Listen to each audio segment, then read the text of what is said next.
तो सभी विद्यार्थी जी को दिल से जय हिंद।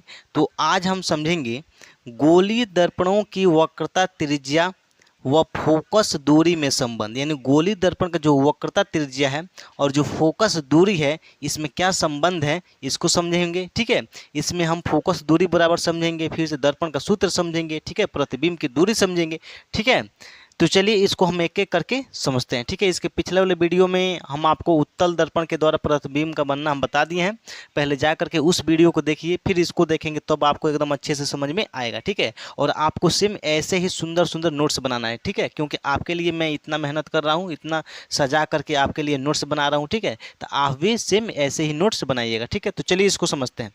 यहाँ देखेंगे फोकस दूरी बराबर होता है वक्रता त्रिज्या। क्या होता है? वक्रता त्रिज्या बटे दूरी 2 होता है। क्या होता है? फोकस दूरी बराबर क्या होता है? वक्रता त्रिज्या बटा 2 होता है। ठीक है, और फोकस दूरी को हम एफ से दिखाते हैं, वक्रता त्रिज्या को आर से दिखाते हैं। ये नीचे क्या है? 2 है ना, तो 2 लिख दिए हैं। ठीक, तो आप ऐसे भी लिख सकते हैं शॉर्टकट में। यहाँ पर क्या हो जाएगा, यानी फोकस दूरी को एफ से दिखाते हैं, वक्रता त्रिज्या का आर को आर से, नीचे क्या है? 2 है। ठीक है, तो ये क्या हो जाएगा, आप यानी इसका जो शॉर्ट फॉर्मूला हो जाएगा आपका यह बराबर आर बटा 2 हो जाएगा। ठीक है, आप चाहें तो ऐसे भी लिख सकते हैं आर बराबर 2f, क्योंकि भागा में है, जब इधर जाएगा तो गुना में हो जाएगा, इधर जाएगा तो क्या हो जाएगा? गुना में हो जाएगा। ठीक है, तो ये है आपका फोकस, ये क्या है आपका फोकस दूरी का फॉर्मूला है। क्या है? फोकस दूरी का फॉर्मूला है एफ बराबर आर बटा 2 या आर बराबर 2f। ठीक है, समझ में आ रहा ना? तो चलिए अब हम यहाँ समझेंगे। यहाँ पे इसको देखिए, ये आपका अवतल दर्पण है। तो देखिए यफ और ध्रुव के बीच की दूरी को हम क्या बोलते हैं? फोकस दूरी बोलते हैं। हम आपको लिखवाए भी हैं, समझाए भी हैं। ठीक है, तो यफ और ध्रुव के बीच की दूरी को क्या बोलते हैं? फोकस दूरी बोलते हैं। ठीक, और वक्रता केंद्र यानी सी और ध्रुव यानी पी, यानी वक्रता केंद्र और ध्रुव के बीच की दूरी को हम वक्रता त्रिज्या बोलते हैं। क्या बोलते हैं? वक्रता त्रिज्या। ये सब हम लिखवाए हुए हैं। ठीक है, तो आपको समझ में आना चाहिए। तो ये आपका क्या होता है, यानी वक्रता त्रिज्या और ध्रुव के बीच की दूरी को वक्रता त्रिज्या बोलते हैं। इसको हम आर से दिखाते हैं। वक्रता त्रिज्या को किससे दिखाते हैं? आर से। यफ और ध्रुव यानी फोकस और ध्रुव के बीच की दूरी को फोकस दूरी बोलते हैं। इसको हम यफ से दिखाते हैं। ठीक है, अब यहाँ देखिएगा नोट में यहाँ पर लिख लीजिएगा कि फोकस दूरी जो होती है ना वक्रता त्रिज्या की आधी होती है। फोकस दूरी क्या होती है? वक्रता त्रिज्या की आधी होती है। जैसे मान के चलिए ये आपका क्या है, यहाँ से लेकर के यहाँ तक आपका वक्रता त्रिज्या है, फोकस दूरी यहाँ से लेकर के यहाँ तक है, यानी इसकी आधी है कि नहीं है? यानी वक्रता त्रिज्या के आधी है कि नहीं है? फोकस दूरी आधी है। ठीक है, तो इसलिए मैं यहाँ लिख दिया हूँ कि फोकस दूरी वक्रता त्रिज्या की आधी होती है। ठीक है, चलिए अब यहाँ इसको समझ लेंगे। यहाँ दिखाई दे रहा है जी अच्छे से? चलिए अब इसको समझेंगे, इसको और ऊपर कर लेते हैं। चलिए अब इसको समझेंगे। ये क्या है? उत्तल दर्पण है। तो उत्तल दर्पण में ध्रुव और यफ के बीच की दूरी को क्या बोलते हैं? फोकस दूरी बोलते हैं। इसको यफ से यानी स्मॉल यफ से दिखाते हैं। ठीक है, स्मॉल यफ से दिखाते हैं। और ये क्या है आपका प्रतिबिंब की दूरी क्या होती है?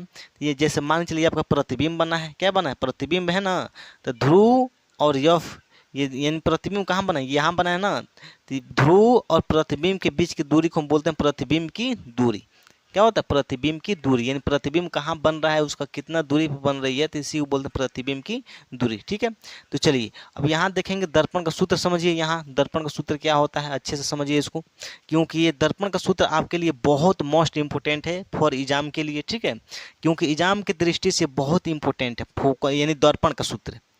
जो दर्पण का सूत्र है एग्जाम की दृष्टि से बहुत बहुत महत्वपूर्ण है। ठीक है, तो आप लोग इसको ध्यान से समझिएगा। ठीक है, देखिए दर्पण सूत्र देखिए, दर्पण सूत्र क्या होता है? 1/f बराबर 1/v प्लस 1/u। ये आपका क्या होता है? v होता है, ये u होता है, ये f होता है। तो 1/f बराबर 1/v प्लस 1/u। ठीक है, जब आपको न्यूमेरिकल लगवाया जाएगा तब आपको समझ में आएगा। ठीक है, जहाँ अब यफ क्या है आपका, तो यफ क्या होता है? यफ क्या होता है? फोकस दूरी। ये यफ क्या है? ये यानी यफ का मतलब क्या है? तो फोकस दूरी है। भी का मतलब क्या है? तो प्रतिबिंब की दूरी है, यानी प्रतिबिंब की दूरी। यहाँ देखिए हम आपको बताए हैं, जैसे मान चलिए आपका प्रतिबिंब यहाँ बना है ना, यहाँ यहाँ ध्रुव और फोकस के बीच यहाँ बना है, तो ध्रुव और प्रतिबिंब के बीच की दूरी को हम क्या बोलते हैं? प्रतिबिंब की दूरी।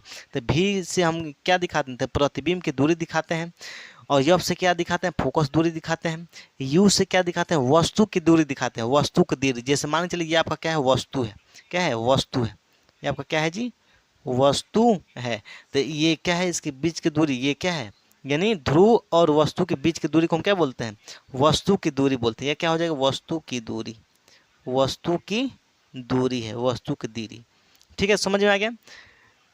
यह फोकस दूरी को, यानी यफ का मतलब फोकस दूरी, भी का मतलब प्रतिबिंब की दूरी, यू का मतलब वस्तु की दूरी। ठीक है, तो ये होता है आपका दर्पण का सूत्र। क्या होता है, दर्पण का सूत्र हो जाता है। ठीक है, इसको आप लोग याद कर लीजिएगा, 1/यह बराबर 1/v प्लस 1/u। ठीक है, जब न्यूमेरिकल लगवाया जाएगा तो आपसे पूछा जाएगा। ठीक है, तो चलिए मैं आशा करता हूँ कि आपको समझ में आ गया होगा गोलीय दर्पणों की वक्रता, त्रिज्या और फोकस दूरी में संबंध। ठीक है, तो चलिए आज से जो आपका नेक्स्ट चैप्टर है यानी प्रकाश का अपवर्तन शुरू होगा। ठीक है, तो चलिए सभी विद्यार्थी जी को दिल से जय हिंद। मैं आशा करता हूं कि आप लोग अच्छे से पढ़ाई कर रहे होंगे। ठीक है, तो चलिए बाय बच्चों, बाय।